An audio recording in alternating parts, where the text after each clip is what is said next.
It all started with a text. You're probably thinking that I'm some fool who found out about my wife's betrayal through some mysterious, accidental text message, like some cliché scene in a movie. But trust me, it wasn't like that. There were no dramatic reveals or obvious signs. It wasn't a text that said, "I love you," or something obvious. No. It was something much more subtle, something that, at the time, didn't even seem important. My name is Clay, and I've been married to Sophia for 8 years. We had what most people would consider a perfect life. I didn't think twice about our relationship because, frankly, I never had a reason to. We lived in a modest house in a quiet neighborhood, had regular dinner parties with friends, and took a vacation every year to recharge. I worked from home as a freelance writer, and Sophia was an interior designer. We were good together. I thought we were great, actually. Maybe that was the problem.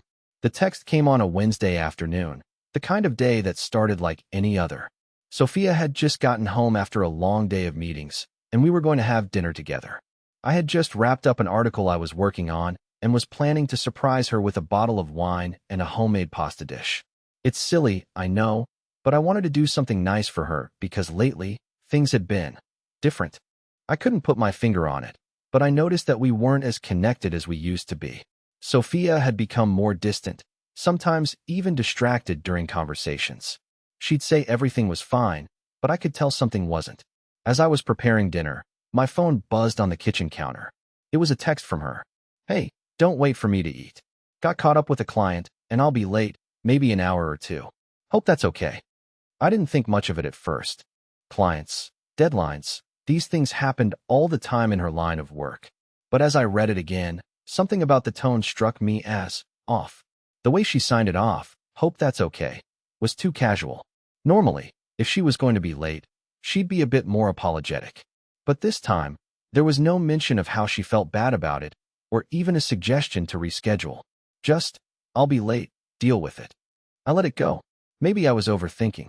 The text itself was harmless, right? But then I started to notice the pattern. Over the next few weeks, Sophia became more and more absent. And I mean absent, not just physically, but emotionally, too. It wasn't like she was cold or distant on purpose. She wasn't outright avoiding me. She just wasn't there in the way she used to be.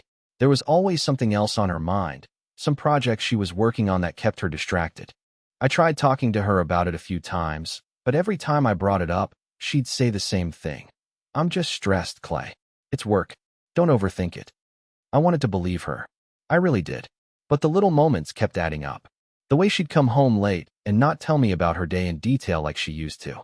The way she'd turn her phone face down when I walked into the room, or when she'd go into the bathroom to take a call, her voice hushed and guarded. I wasn't stupid. I wasn't blind. I started wondering, was something going on? One day, I came home earlier than usual from a coffee shop where I went to write. I walked through the front door and heard laughter, delightful, carefree laughter. I froze for a second. It wasn't Sophia's laugh. It was a man's. A voice I didn't recognize, coming from our living room. I stood there, unsure of what to do. I wasn't the type of person to storm in and confront someone without knowing what was going on, but my heart was pounding in my chest, and my legs felt like lead. Was Sophia entertaining a client? A coworker? I had no idea. Slowly, I pushed the door open, just a crack, enough to see into the room. There he was. A tall guy, probably in his late 30s. He was sitting on the couch, his arm resting casually on the back, clearly comfortable in our home. And Sophia? She was sitting next to him, a little too close, laughing and leaning in as if they shared some private joke that only they understood. I stood there, paralyzed, watching them interact. At that moment, a wave of unease crashed over me. I couldn't make sense of it. Sophia had never mentioned this man to me. The guy's face seemed familiar, but I couldn't place him. All I knew was that something wasn't right. I quietly backed away from the door, trying to make as little noise as possible. My mind was spinning. Who was this man? Why had I never heard about him before? My gut was telling me something was wrong, but I still didn't have the evidence to back it up. So I did what any confused husband would do. I waited. Sophia eventually came to the door to greet me with that same half-smile she had been giving me lately, detached, polite, but not really there. "Hey, you're home early," she said, like she hadn't just been laughing with some guy in my living room. I tried to act normal, tried to keep my cool. "Yeah, just finished up early today." "Who was that guy?" Her eyes flickered for a second. A flash of something I couldn't read. Oh, him? That's Eric. He's a client, and I just thought I'd grab a drink with him after a meeting. Nothing weird, I promise. Nothing weird. Yeah, right. It was all too easy for her to explain away. But I wasn't stupid. Something was happening, and I didn't know what it was yet. But I was about to find out. And that was the moment when I realized this wasn't just about a client. This wasn't just about stress. I had been living in a lie. The next few days felt like a blur. I couldn't stop thinking about the man, Eric. I couldn't shake the image of him lounging in my living room, laughing with my wife like they were longtime friends. But the more I tried to convince myself that there was nothing to worry about, the more that nagging feeling in my stomach grew. Sophia was more distant than ever. She continued to work long hours, always coming home late. But when she did, there was a certain tension in the air that hadn't been there before. She'd say she was tired, ask for a quiet night, and disappear into the bathroom with her phone, leaving me alone with my thoughts. It wasn't that I wanted to invade her privacy. I respected her space, but I had to know the truth. One evening, after another silent dinner, I made up my mind. I couldn't just keep wondering. I needed answers. I wasn't proud of what I did, but I knew I had to. I took her phone. She had left it charging on the kitchen counter, a mere few feet away from me. I felt a strange guilt creeping over me as I picked it up. It wasn't like I was snooping for fun. I needed to understand what was happening, why my wife had suddenly become someone I didn't recognize. I scrolled through her messages, trying to act casual. Nothing out of the ordinary at first. But then I saw a string of texts between her and Eric. My heart skipped a beat. It was the usual small talk at first. How was your meeting today? Did you have time to check out that place I recommended? But then I saw it. Can't wait for Friday night, Sophia had written. It's going to be fun. My breath caught in my throat. Friday night. That was only 2 days away. Why was she making plans with Eric without telling me? Why was she so excited about it? I kept reading, but it was the next message that made my blood run cold. You always know how to make me laugh. I don't want this night to end. It was innocent enough, on the surface. But to me, it felt like a warning sign. I couldn't help but wonder, was there more to their relationship than she was letting on? That night, as I lay in bed next to her, I couldn't sleep. I kept thinking about that text. I didn't confront her. Not yet. But the next day, I decided I would. I needed to know if I was overreacting or if my suspicions were justified. As I prepared myself for the conversation, I couldn't shake the feeling that something was terribly wrong. I kept telling myself that I was just being paranoid, that I had no real evidence. But the truth was, I couldn't ignore the sinking feeling in my gut. It wasn't just the texts. It was everything.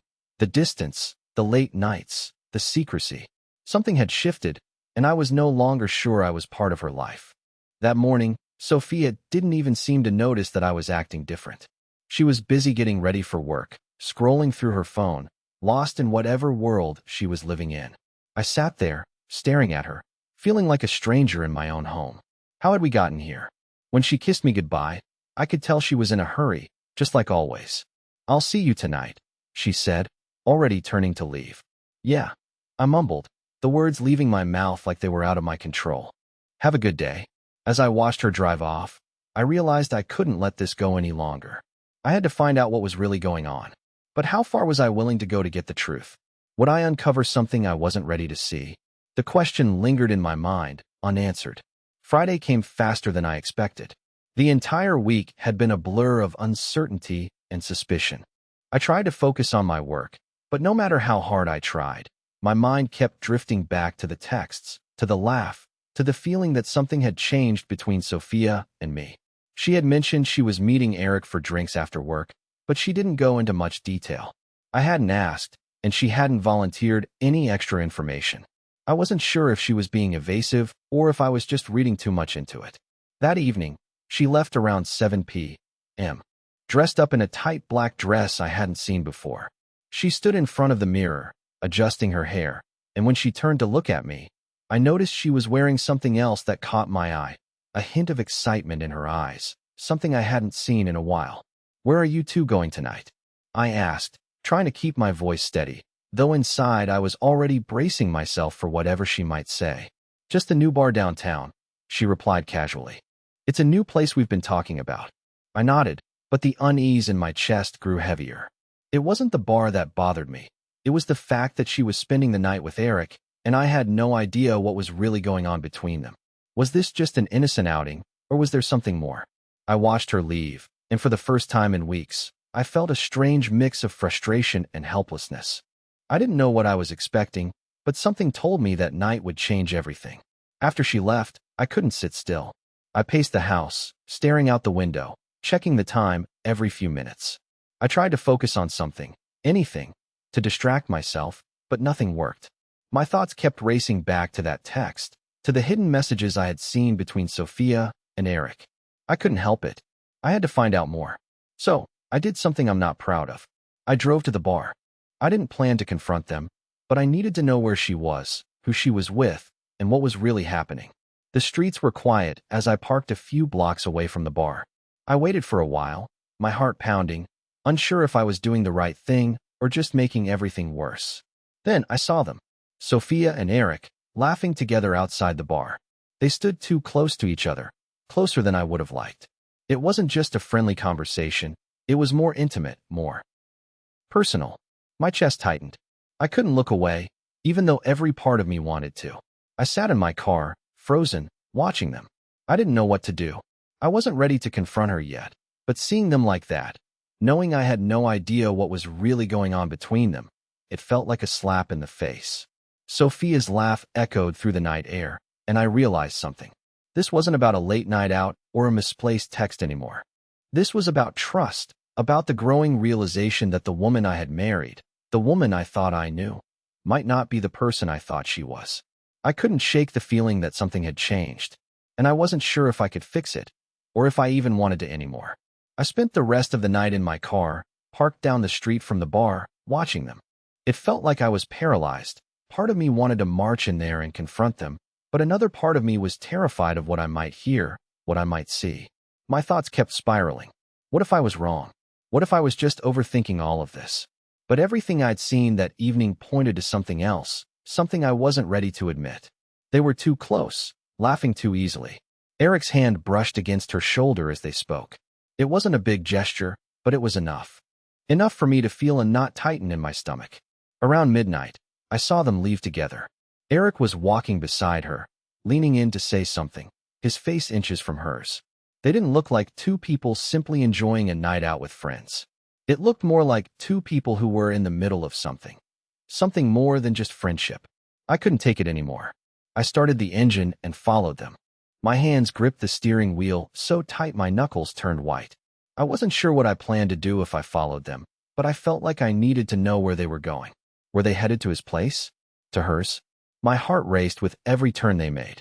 Eventually, they stopped at a small apartment complex on the outskirts of town. It wasn't a place I recognized, but it wasn't far from where I lived.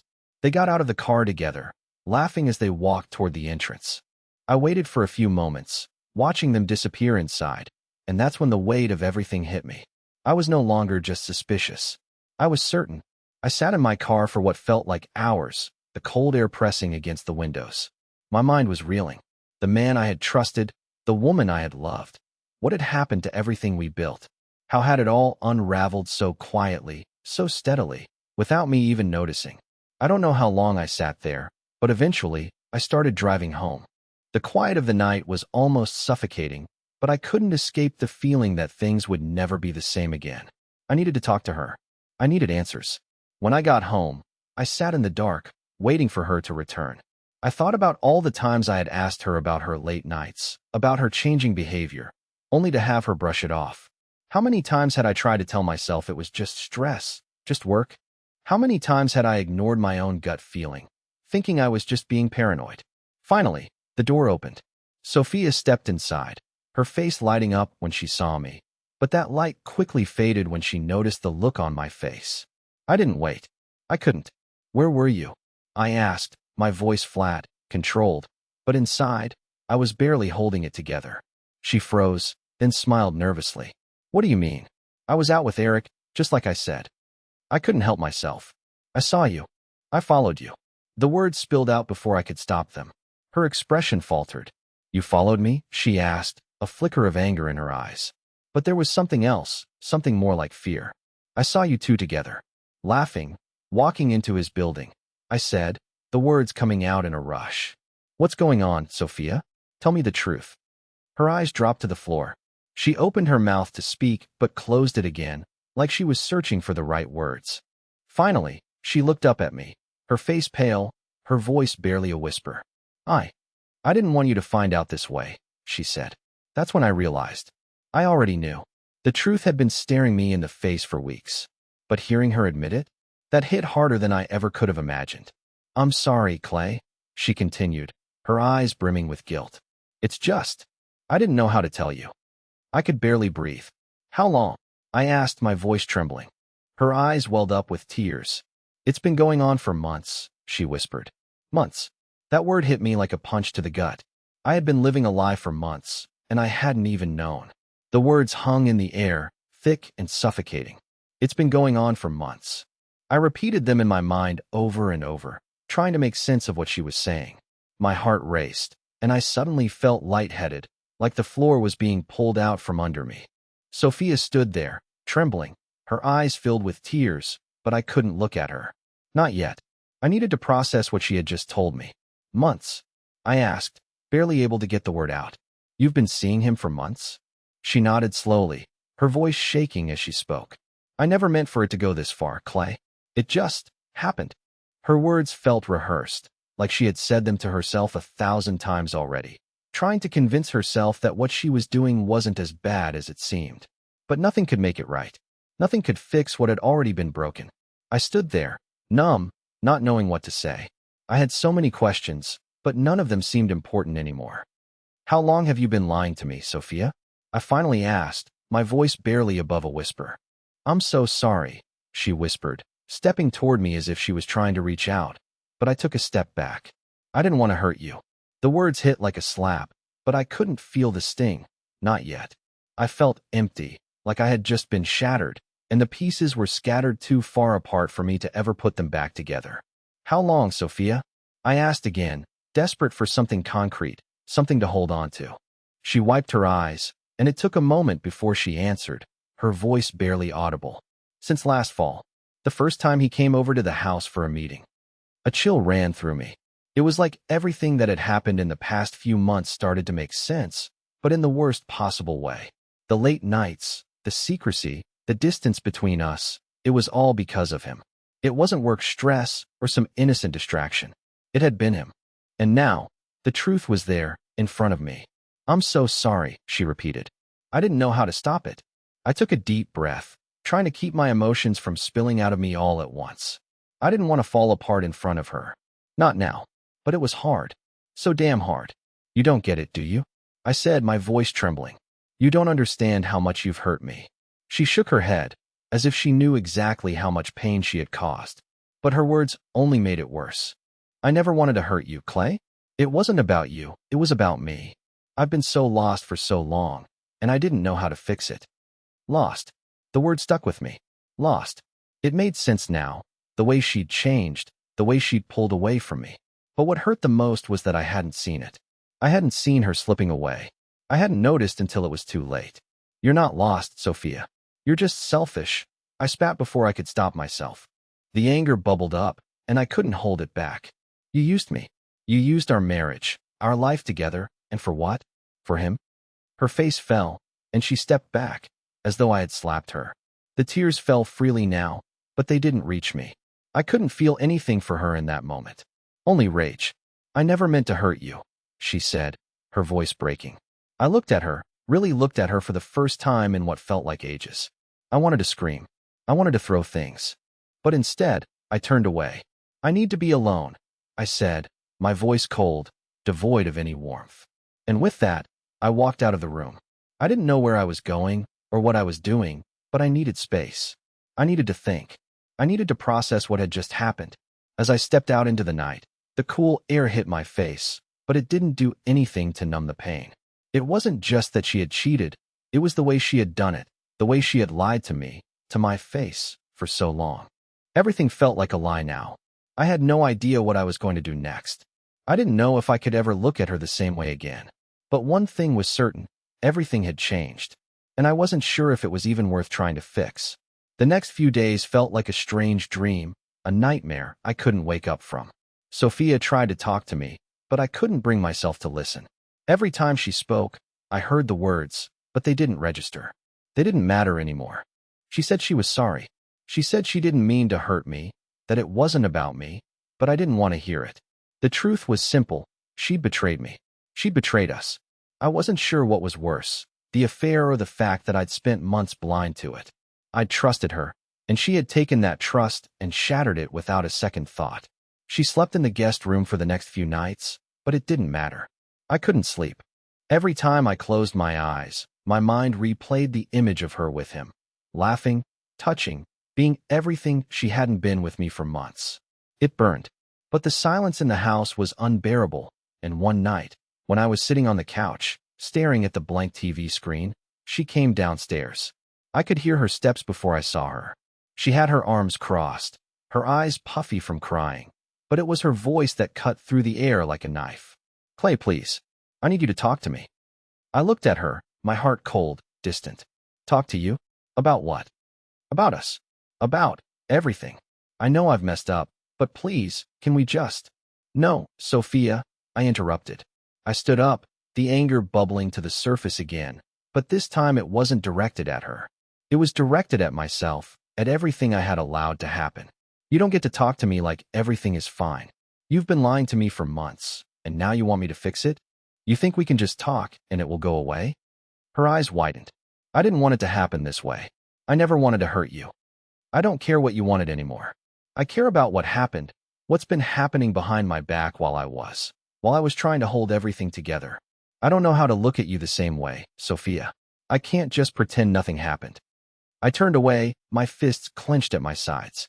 The air in the room was thick with tension. "I need space. I need time to think." She didn't say anything. I could feel her standing there, but I didn't turn back. I couldn't. My mind was reeling. What was I supposed to do now? How was I supposed to fix something that felt so broken?